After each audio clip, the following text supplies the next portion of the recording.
Одной из причин, почему депутаты отправили на доработку проект бюджета, предложенный правительством, стала необоснованность дополнительных финансовых источников. К примеру, Госагентству связи необходимо собрать 200 миллионов сомов. И уже данное ведомство предложило повысить цены за использование радиочастот.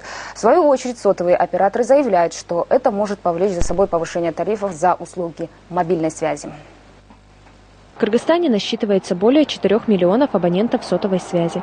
Пользователи самые разные люди, от бизнесменов до учеников школ. Все вроде бы ничего, но вот прошла информация о том, что в скором времени тарифы на мобильную связь вырастут.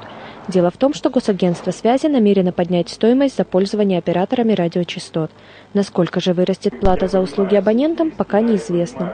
Мы не можем сейчас прогнозировать, потому что мы не знаем финальных цифр. Но я думаю, что если это будет увеличение, то те 60 тиинов, которые были в прошлом году, для абонентов покажутся просто конфеткой. Если сотовые операторы говорят о том, что увеличение стоимости за использование радиочастот без подорожания тарифов может привести их к банкротству, то в Госагентстве связи заявляют обратное.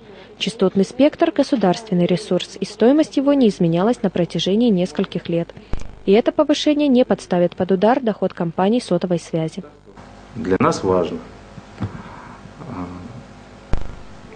чтобы тарифы не повышались, чтобы преподаватели и врачи получали достойные зарплаты. Мы, как регулятор, собираемся этим заниматься. В этом отношении было бы замечательно, если бы операторы пошли бы к нам навстречу. В настоящий момент правительство составляет бюджет страны на этот год, и уже видно, что в республиканской казне зияют дыры.